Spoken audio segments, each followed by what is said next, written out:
Tonight, I want to talk about the most dangerous philosophical question ever asked. Not whether God exists, not whether morality is real, not whether free will is an illusion, but something far more immediate, something far more personal. Is life actually worth living? Albert Camus believed that this was the first real question of philosophy, because before you ask what truth is, what reality is, or what meaning is, you first have to answer something more basic. Do you continue? Do you get up tomorrow? Do you keep going? That is what makes this question so unsettling. It is not abstract. It is not distant. It is not merely intellectual. It is the question hiding in the background of human existence, especially in moments of exhaustion, grief, disappointment, loneliness, failure, and silence. And Camus did not avoid it. He walked straight into it. In the Myth of Sisyphus, Camus begins with an idea that still feels shocking even now. He says that there is one truly serious philosophical problem, and that problem is suicide. In other words, philosophy should not begin with theories. It should begin with the raw fact of being alive, with the burden of consciousness, with the strange experience of waking up day after day inside a world that does not explain itself. Because that is the real human drama. We want clarity. We want purpose. We want some final answer that makes pain feel justified and suffering feel meaningful. But the universe remains silent. And it is in that collision that Camus finds what he calls the absurd. The absurd is not simply that life has no meaning. It is more painful than that. It is the confrontation between the human need for meaning and the world's refusal to provide it. That tension is what makes modern existence so heavy, because most people do not live inside certainty.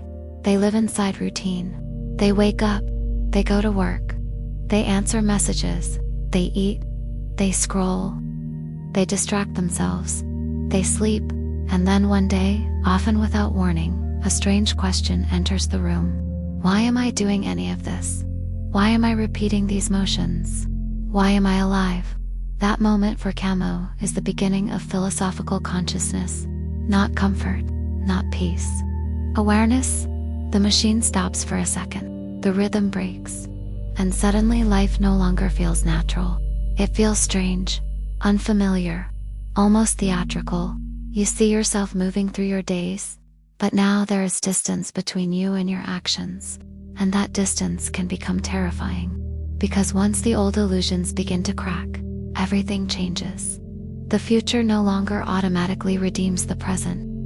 Success no longer automatically gives meaning. Religion no longer automatically reassures. Even pleasure itself may begin to feel temporary and thin. So then the question emerges with full force. If life has no final explanation, why continue? This is where many people misunderstand Camus. They hear him raise the question of suicide, and they assume he is moving toward despair. But he is not. Camus is not building an argument for death. He is building an argument against false comfort. He wants to know whether a person can look directly at the absurd and still choose to live. And his answer is yes. But it is not an easy yes. It is not a sentimental yes. It is not the kind of yes that says everything happens for a reason. Camus refuses that kind of consolation. He does not tell you that suffering is secretly part of a divine plan. He does not tell you that the universe is quietly watching over you. He does not tell you that pain will always make sense in the end. Instead, he asks whether you can live without appeal, without metaphysical guarantees, without ultimate reassurance, without pretending. And here we arrive at one of his most important ideas. Camus rejects not only physical suicide, but what he calls philosophical suicide. Physical suicide is obvious. It is the literal refusal of life. But philosophical suicide is more subtle. It happens when someone cannot bear the absurd. So they escape into absolute beliefs that remove the tension. They leap into dogma, into total certainty, into systems that promise final answers. For Camus, this is still a form of escape. It is the mind refusing to remain honest before the mystery. And Camus values honesty above comfort. He would rather stand inside uncertainty than purchase peace through illusion. So what remains? If you reject death, and you also reject false transcendence, how do you live? Camus' answer is revolt. Not political revolt in the narrow sense. Existential revolt, a refusal to surrender, a refusal to lie, a refusal to turn away. To revolt is to continue living without pretending that life has been solved. It is to wake up each day and say, yes, the universe is silent. Yes, there is suffering. Yes, there is no final script handed to me from above. And still, I will live. Still, I will breathe. Still, I will feel. Still, I will create. Still, I will love. Still, I will move forward. For Camus, this revolt produces something unexpected: freedom. Because when you stop waiting for the universe to justify your existence, you are released from the burden of cosmic permission. You no longer need life to carry an official stamp of meaning before. You can inhabit it fully. You no longer need a final answer in order to begin. You can live more intensely, precisely because nothing is guaranteed. And that intensity matters.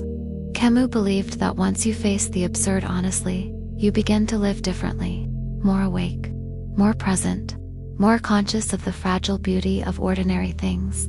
A walk, the sun on a wall, a conversation at night, the taste of coffee, the shape of a city in the rain. The simple fact of being here, even briefly, is not optimism. It is something harder, a lucid love of life without illusion. And nowhere is this clearer than in Camus' most famous image, Sisyphus. In Greek mythology, Sisyphus is condemned to push a rock up a mountain forever. Each time he reaches the top, the rock rolls back down. The labor is endless, repetitive, futile, punishment without conclusion. At first, Sisyphus seems like the perfect symbol of human existence. We repeat.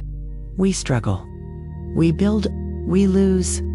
We begin again. Much of life can feel exactly like that. So why does Camus choose him? Because Sisyphus represents a man who becomes conscious of his condition. He knows the truth. He sees the absurdity. He understands the structure of his fate. And yet, he continues. That is the crucial point. He continues. Not because he is deceived. Not because he expects reward. Not because he believes the gods will eventually apologize. But because the struggle itself becomes his. Camus imagines that there is a moment when Sisyphus walks back down the mountain to retrieve the stone again. And in that moment, he is fully aware. He knows exactly what awaits him. And still, he descends. That consciousness changes everything, because once he owns his fate, the punishment no longer entirely belongs to the gods. It belongs to him as well. His defiance enters the scene. His awareness becomes a kind of victory. And this leads Camus to one of the most powerful endings in modern philosophy. We must imagine Sisyphus happy. Not happy because his suffering disappears. Not happy because the task suddenly gains divine meaning. But happy because he no longer asks the universe for what it will never give. He has stopped demanding ultimate justification. He lives the struggle knowingly. And in that knowing, he becomes free. That is Camus' answer to the question, is life worth living? Yes. But not because life is easy. Not because life is fair. Not because life explains itself. Life is worth living because consciousness itself can become an act of rebellion. Because to remain here, awake and unillusioned, is already a kind of triumph. Because even in a world without final meaning, there are still experiences, sensations, encounters, acts of beauty, moments of love, and flashes of awareness that belong to you completely. Camus does not offer salvation. He offers dignity. He offers lucidity. He offers the courage to keep going without false hope. And maybe that is why his philosophy still matters. Because modern people are surrounded by distraction, but starving for meaning. Surrounded by stimulation, but haunted by emptiness. Surrounded by information, but rarely taught how to face silence. Camus does not remove the silence. He teaches you how to stand inside it. So, if you have ever looked at life and felt its weight, if you have ever questioned the point of continuing, If you have ever felt that terrifying distance between yourself and the world, Camus would not judge you for that. He would say you have encountered the real question, but he would also say this: do not run from it too quickly. Do not bury it under noise. Do not kill it with cliches. Stay there for a moment. Look directly, and then choose to live anyway. Not because someone promised you certainty, not because all pain will be redeemed, but because your rebellion matters, your awareness matters, your presence matters. And perhaps the deepest form of courage is not certainty. Perhaps it is this: to wake up in an indifferent universe and still say yes.